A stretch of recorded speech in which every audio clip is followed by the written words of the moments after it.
¿Qué tal? Empezamos el último video tutorial dedicado a los efectos.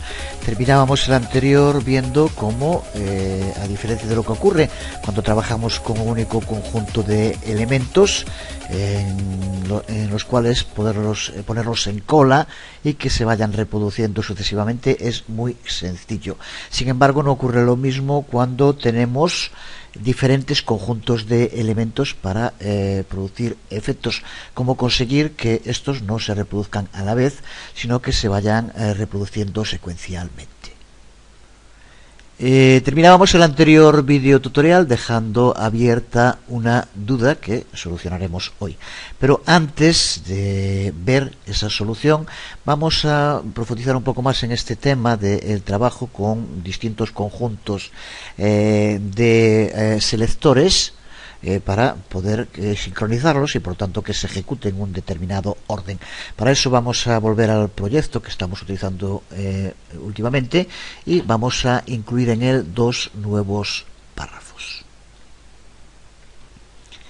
Esto es lo que vamos a hacer en este primer proyecto. Como vemos, aquí tenemos un nuevo párrafo, pero ahora al pulsar sobre él se producirá un slide up en otro párrafo que aparecerá y un slide down en este párrafo para que desaparezca.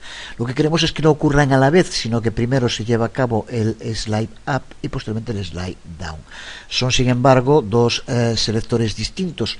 Por tanto, lo que vamos a ver ahora, creo que con esto está claro lo que queremos conseguir, es cómo coordinar dos selectores distintos para que ocurran en un determinado orden.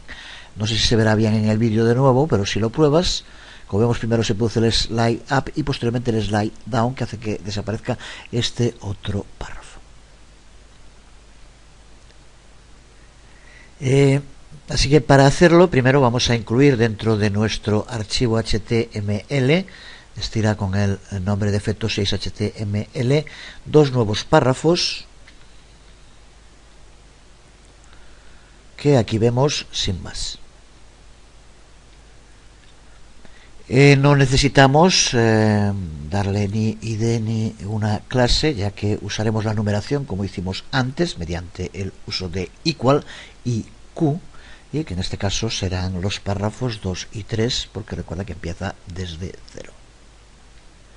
Para empezar vamos a darle a uno de los párrafos un color de fondo azul y otro un color de fondo rosa para que se diferencien. Y además vamos a hacer que el cuarto de los párrafos, el que tiene de IQ 3, aparezca en un principio oculto. Ponemos el código que tenemos ya que entender perfectamente. Aquí lo vemos. Usamos el método CSS para darle a el párrafo de IQ3, que es el cuarto, un color de fondo, y el método hide para ocultarlo. Y lo mismo para el párrafo con el IQ2, que es el tercer párrafo, para darle otro color de fondo. Por tanto, con esto, cuando por primera vez se ejecute y esté cargado el DOM, aparecerá el tercer párrafo con este color de fondo y el cuarto tendrá también un color de fondo aplicado, pero aparecerá oculto. Y lo que vamos a hacer ahora es aplicarle a el párrafo con IQ2 un clic, un método clic, para que cuando pulsemos sobre él haga slide down este párrafo y por tanto desaparezca, y haga slide up el párrafo siguiente. Así que escribimos este código, el método clip, en el que le indicamos que por lo tanto el párrafo sobre el que hemos pulsado haga un slide up, le ponemos una velocidad de lento, y el otro párrafo usamos por tanto el método next, porque es el siguiente párrafo, que haga un slide down. Así, de este modo tenemos conseguido ese efecto. Si lo probamos en el navegador, aquí tenemos ese clic que le aplicamos a este párrafo, el sistema funciona, pero como vamos a ver, los dos párrafos llevan a cabo la acción que les hemos asignado de modo simultáneo. Por lo tanto, al tiempo que aparece uno, desaparece el otro, como vemos aquí. No sé si se verá bien en el vídeo de nuevo, si no, pruébalo. pero aquí, como vemos, de este modo aparece uno y desaparece otro al mismo tiempo. Y lo que intentamos ver es cómo hacer para que no se ejecuten al mismo tiempo, sino que podemos colocarlos en cola, aunque no se trate de un mismo selector. Ya vimos el modo que podíamos hacerlo cuando era un mismo selector, pero ¿qué ocurre cuando son dos selectores distintos? Pues por eso jQuery cuenta con lo que se denominan las funciones callback, que creo que podríamos traducir por las funciones de respuesta. En programación a veces se les llama también retrollamadas. Creo que, en fin, que con funciones respuesta creo que queda claro a lo que nos referimos. De estas funciones callback o funciones respuesta ya hablamos cuando vimos los gestores de eventos. Y si tuviéramos que definirlas, estas funciones callback son simplemente funciones que son pasadas como argumentos dentro de un método. En el caso de los efectos, que es los que estamos viendo ahora, se pasan estas funciones como el último argumento dentro de un método. Por tanto, podemos usar una de estas funciones callback para poner los dos efectos slide que estamos utilizando en una cola. Podemos hacer que el cuarto párrafo haga slide down antes de que el tercer párrafo haga slide up. Vamos allá. Veamos entonces cómo hacerlo, cómo configurar el método slide-down que contenga una función callback. En lo que habíamos escrito hasta ahora vamos a cambiar la función click y primero vamos a poner la estructura genérica como tendría que ser. Aquí lo vemos como dentro del método slide-down ponemos como el segundo de los argumentos esta función callback, en la que aquí ahora tendremos que escribir el código para que se lleve a cabo el slide up. Por tanto, con esto lo que vamos a conseguir es que se sincronicen el slide down y el slide up, aunque estén en distintos selectores, en este caso en dos párrafos distintos. Sin embargo, para que esto nos funcione bien, tenemos que fijarnos sobre lo que va a hacer cuando se ejecute, porque en un principio, como estamos utilizando desNest, cuando se hace clic sobre el párrafo que tiene el IQ de 2, el des en ese momento es ese párrafo, pero al aplicarlo aquí en desNest, inmediatamente des pasa a ser el siguiente párrafo.